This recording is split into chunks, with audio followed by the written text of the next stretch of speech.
Quando saímos da escola, a maioria de nós sabe que o que conta não é tanto o título que obtivemos ou as notas que tiramos.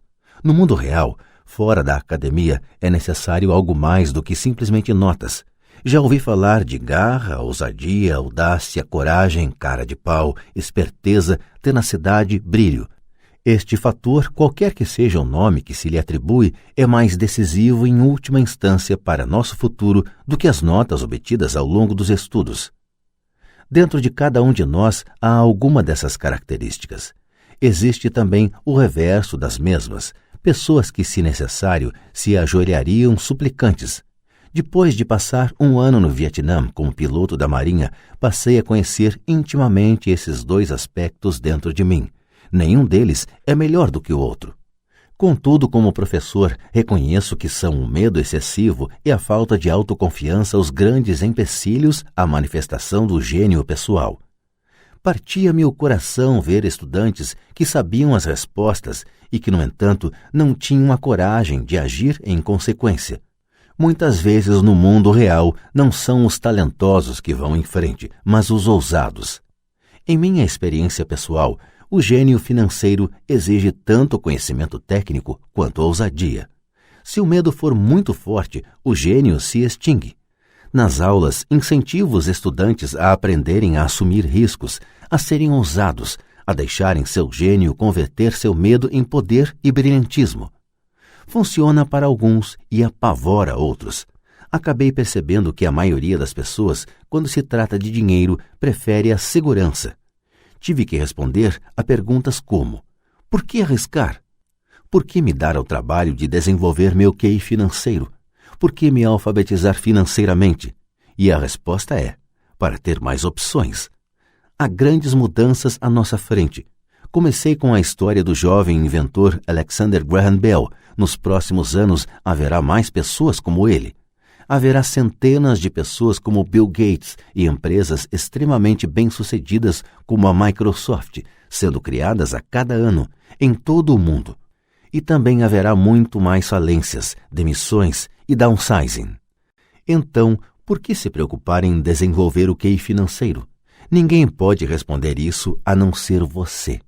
Contudo, posso dizer por que eu o faço.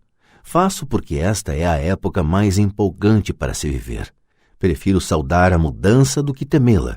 Prefiro me entusiasmar com a possibilidade de ganhar milhões do que me preocupar com não conseguir um aumento de salário. O período em que nos encontramos é arrebatador, não tem precedentes na história mundial. As gerações futuras olharão para esta época e verão o quanto de vibração deve ter havido. Terá sido a morte do velho e o nascimento do novo. Terá sido tumultuada e empolgante. Então, por que se preocupar em desenvolver o QI financeiro? Porque se você o fizer, poderá prosperar muito. E se você não o fizer, este será um período apavorante. Será uma época em que as pessoas seguem ousadamente em frente, enquanto outras se agarram a modos de vida decadentes. Há 300 anos, a terra era riqueza, de modo que quem a possuísse, possuía a riqueza. Então apareceram as fábricas, e a produção e os Estados Unidos ascenderam ao domínio. Os industriais eram os donos da riqueza. Hoje é a informação. E a pessoa que tiver a informação na hora certa terá a riqueza. O problema é que a informação voa em volta do mundo à velocidade da luz. A nova riqueza não fica restrita por limites e fronteiras, como ocorria com as fábricas. As mudanças serão mais aceleradas e dramáticas. Haverá um aumento impressionante de novos multimilionários e haverá também os que ficam para trás. Atualmente vejo tantas pessoas com dificuldades trabalhando mais arduamente simplesmente porque se agarram às velhas ideias. Querem que tudo seja como era antes. Resistem à mudança. Conheço pessoas que estão perdendo seus empregos e suas casas e que culpam a tecnologia ou a economia ou o chefe. Infelizmente, elas não percebem que elas próprias podem ser o problema. Velhas ideias são seu maior passivo. É um passivo simplesmente porque não conseguem perceber que aquela ideia ou maneira de fazer alguma coisa que era um ativo ontem não mais existe.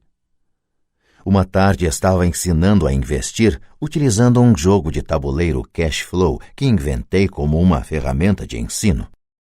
Um amigo tinha trazido consigo uma conhecida para assistir à aula. Essa conhecida tinha se divorciado recentemente, sendo grandemente prejudicada pelo acordo feito e agora estava à procura de respostas. Seu amigo pensou que a aula pudesse ajudar. O jogo foi criado de modo a ajudar as pessoas a entender como funciona o dinheiro. Ao jogar, aprendem a interação entre demonstração de renda e balanço. Elas aprendem como o dinheiro flui entre os dois e como a trajetória para a riqueza depende de aumentar o montante gerado mensalmente pela coluna de ativos até o ponto que este supere nossas despesas mensais. Uma vez atingido esse ponto, você pode abandonar a corrida dos ratos e entrar na pista da alta velocidade.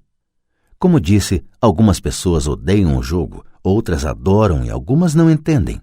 Essa mulher perdeu uma valiosa oportunidade de aprender. Logo no começo do jogo, ela tirou um cartão em que aparecia uma lancha. No início ficou feliz. Oh, ganhei uma lancha!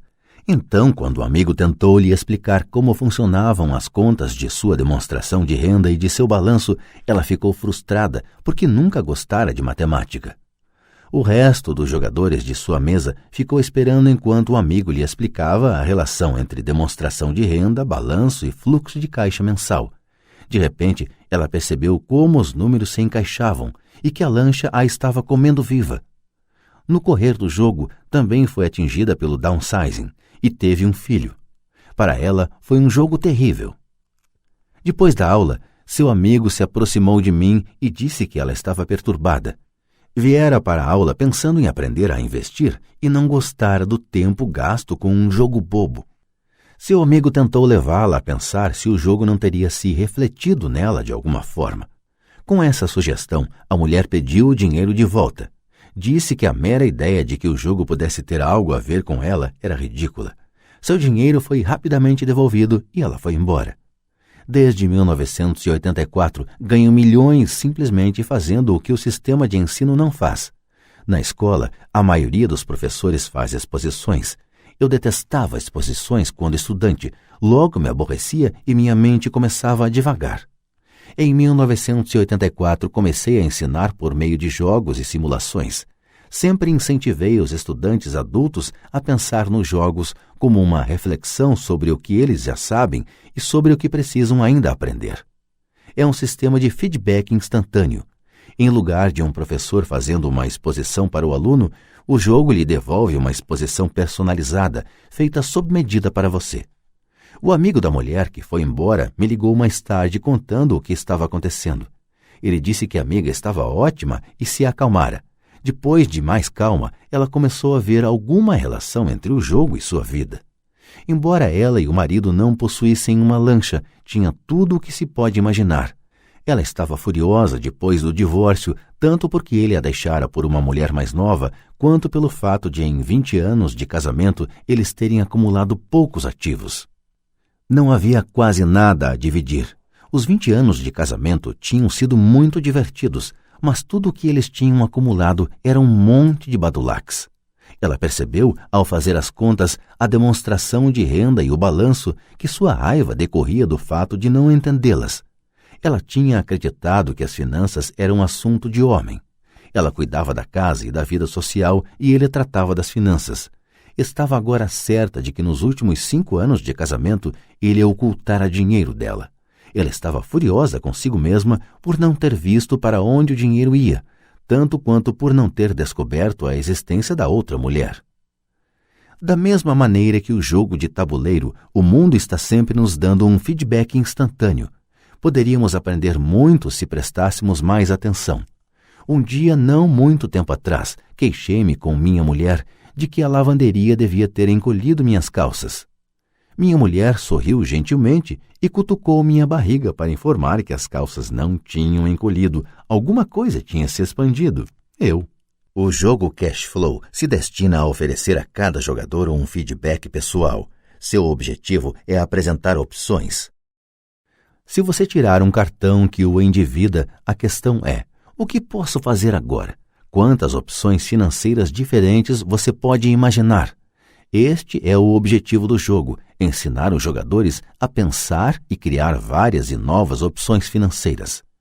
Já observei pessoas que jogam cash flow.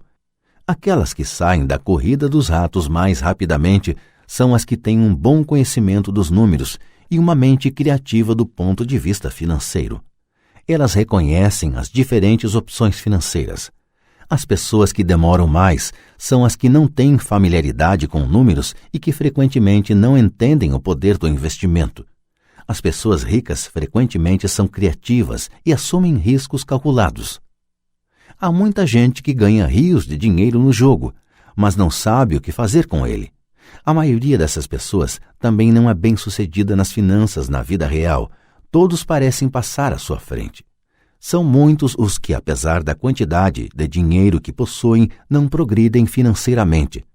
Limitar suas opções é o mesmo que agarrar-se a ideias antiquadas. Tenho um amigo do meu tempo no 2º grau que trabalha em 3 empregos. 20 anos atrás, era o mais rico da minha turma. Quando a usina de açúcar local fechou, a empresa em que trabalhava quebrou junto.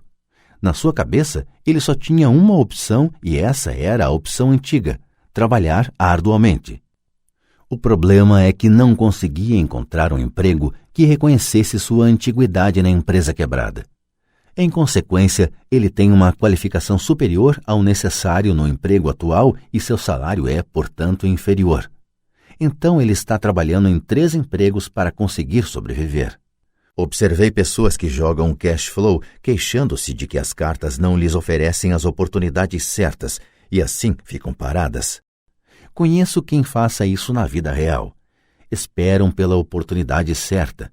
Observei pessoas que tiram a carta certa, mas não têm dinheiro suficiente. Então se queixam de que poderiam ter saído da corrida dos ratos se tivessem mais dinheiro e assim ficam paradas. Na vida real, há quem faça o mesmo. Vêem todos os grandes negócios, mas não têm dinheiro. E já vi pessoas tirarem uma carta com uma grande oportunidade, lê-la em voz alta e não terem a ideia do que se tratava. Tem o dinheiro, a época é oportuna, tem a carta, mas não veem a chance que está à sua frente.